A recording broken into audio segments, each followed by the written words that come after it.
Bapak Ibu, para kadang kinasih, simbah-simbah lan adik-adik, para rama, suster, bruder, berkah dalem Gusti, sugeng rawuh wonten ing PDSK channel menika. Kados pundi kabar panjenengan? Mugi-mugi bagas kasarasan, kesehatan, kawilujengan tansah mengku kula panjenengan sami anggenipun nglampahi gesang ing dinten menika, lan mugi-mugi lumantar panglimbang basa Jawi waosan Injil kula panjenengan sansaya saged nggayuh iman kapitadosan ingkang leres lan mantep. Langkung-langkung anggenipun kula panjenengan bangun paguyuban komunitas ingkang begja rahayu, komunitas ingkang bahagia.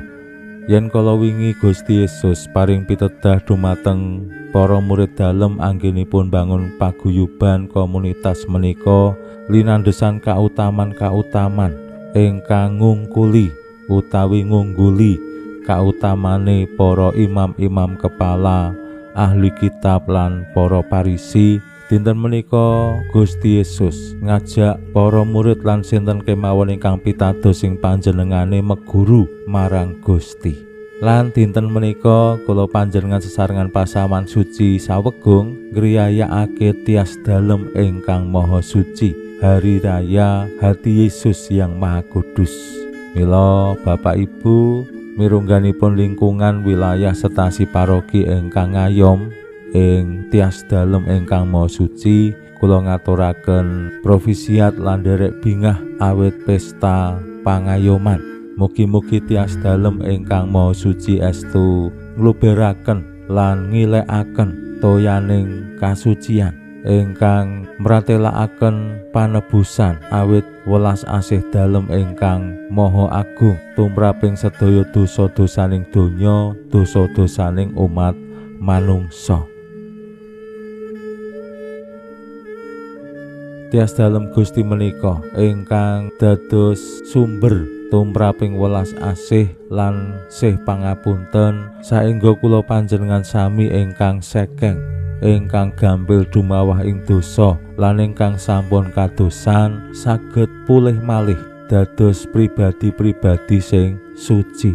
Lan kados pundi njagi kasucianing gesang, kula panjenengan dikersakake Gusti meguru panjenengane.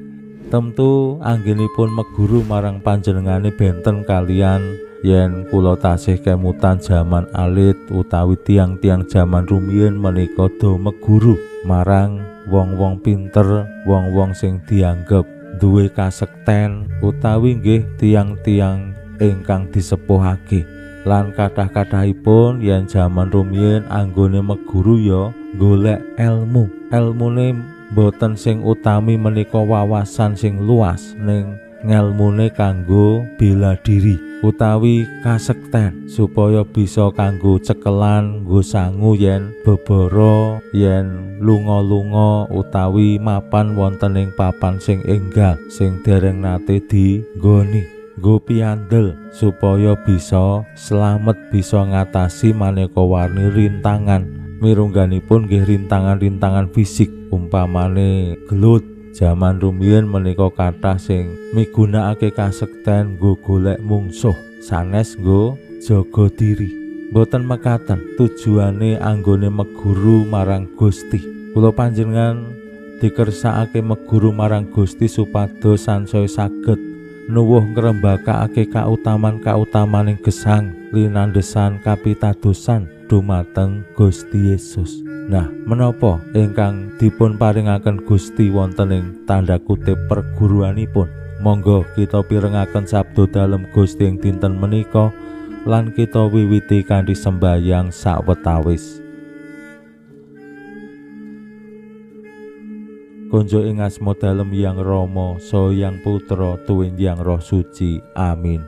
Suwawi sami munjuk Gusti Yesus sabdo dalem Hyang Rama ingkang sampun manjalma Mugi karsa ngandika dhateng kawula wonten ing asepen ing telenging manah kawula, kabikao kegiatan lan panglipur ingkang manjing ing sabda dalem, kapenuwana kawula mawira ing kawicaksanan dalem. Mugi-mugi srana anggen kawula maos lan mirengaken sabda dalem, kawula sansaya nunggil ing sampeyan dalem. Amin. Waosan Injil kapetik saking Injil Matius bab 11 ayat selangkung ngantos dumugi 3 dosa. Nalika samono Gusti Yesus ngandika mangkene, kula munjuk sembah nuwun Duh Rama, Pangeraning bumi langit, jer sedaya menika kineker tumrap para winasis lan pinter, nanging sampun kawedharaken dhateng tiyang alit. Mila injih menika Rama ingkang dados karenan dalem. Kabeh mula wis dipasrahake Rama marang aku, lan ora ana wong sing mangerti marang Hyang Rama kejaba Hyang Putra, sarta sing kepareng nampa wedharan saka Hyang Putra. Mara sowana aku, kabeh wae sing ngrenggiyek kabotan sesanggan, mengko dak paringi enteng enggonen pasanganku lan meguru marang aku, awit aku iki lembah manah lan andhap asor. Mengko rak lejar atimu, awit pasanganku iku kepenak lan sesangganku enteng. Makaten sabda dalem Gusti. Suwawi sami munjuk. Gusti, kawula munjuk sembah nuwun karana sabda dalem. Sabda dalem dadosa obor ingkang madangi margining gesang kawula, katuntuna kawula sageta sabda dalem menika numusi manah ngantos tansah ngrembaka kangge nggayuh gesang ing suwarga. Amin. Bapak Ibu para kadang kinasih simbah-simbah lan adik-adik, waosan Injil nyariosaken kados pundi Gusti Yesus munjuk ing ngarsaning Allah awit kekeran bab kawilujengan, bab misteri kealahan, lan Gusti Yesus piyambak kineker tumrap para winasis lan pinter ning kawedharaken dhateng tiyang alit. Menika kados-kados wolak-wali ing jaman misteri bab kawilujengan tumraping wong winasis, wong sing bijaksana lan wong pinter menika pun ngarani boten diwedharake, ning malah diwedharake marang wong-wong alit, wong-wong cilik. Padahal yen kula panjenengan tingali wonten ing gesang pasrawungan, kekeran bab kawilujengan umpamane sing pinter ngomongake ya wong-wong sing wicaksana lan pinter, sing duweni wawasan luas, sing duweni latar belakang pendidikan sing dhuwur, umpamane ya tau ning sekolahan agama, kuliah pendidikan agama, utawa ya kursus teologi, filsafat lan sapanunggalane. Ning pranyata Gusti munjuk ing ngarsaning Allah lan pirsa bilih kekeran kawilujengan menika kawedharaken marang tiang-tiang alit.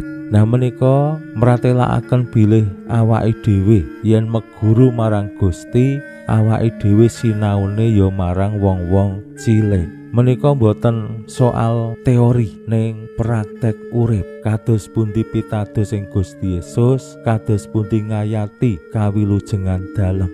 Awit menapa wong-wong cilik menika wong-wong sing wonten situasi krisis, situasi rentan, situasi igiri-giring tebing, sithik wae nek ora ati-ati bisa kliwat kepleset cilaka. Menapa malih wonten ing situasi-situasi jaman sacara ekonomi politik ora apik, wong-wong cilik sing kerep gampang dadi korban. Nah, saking tiang-tiang alit menika wonten ing situasi-situasi sing boten gampil, rekaos susah, sengsara, kados pundi pitados ing Gusti lan tetep bangun pengajeng-ajeng, tetep terus berjuang kanthi setya mbok susah rekoso. Ora terus miyur mutung mandeg ning tengah dalan, utawa ya yen jaman rumiyin wonten pulung gantung terus bunuh diri. Tiang-tiang alit boten kados mekaten. Mbok wonten ing situasi sing ora gampang, uripe tetep wulet, badane ya tetep teguh prakoso. Nek wong-wong pinter, wong-wong wicaksana kadangkala nyuwun sewu, sok-sok tibane mung neng omongane katon wicaksana, kapinterane ya wah le crita, le mulang, le njlentrehake cetha banget, gampang ditampa. Ning sok-sok wonten ing prakteke anggenipun ngadepi urip dereng temtu, teori menika saged dipraktekake. Mila Gusti Yesus ngajak anggenipun meguru panjenengane ing babagan lembah manah lan andhap asor. Awit kanthi kautaman lembah manah lan andhap asor menika, kula panjenengan ing samangke bakal saged ngadepi maneka warni sesanggan utawi nggih maneka warni kuk ingkang dipun pasang dening Gusti Yesus kanthi kepenak, kanthi enteng lan ati dadi lejar. Pinuji Allah sakmenika sarta ing salami-laminipun. Salam sehat, salam bahagia, salam katentreman.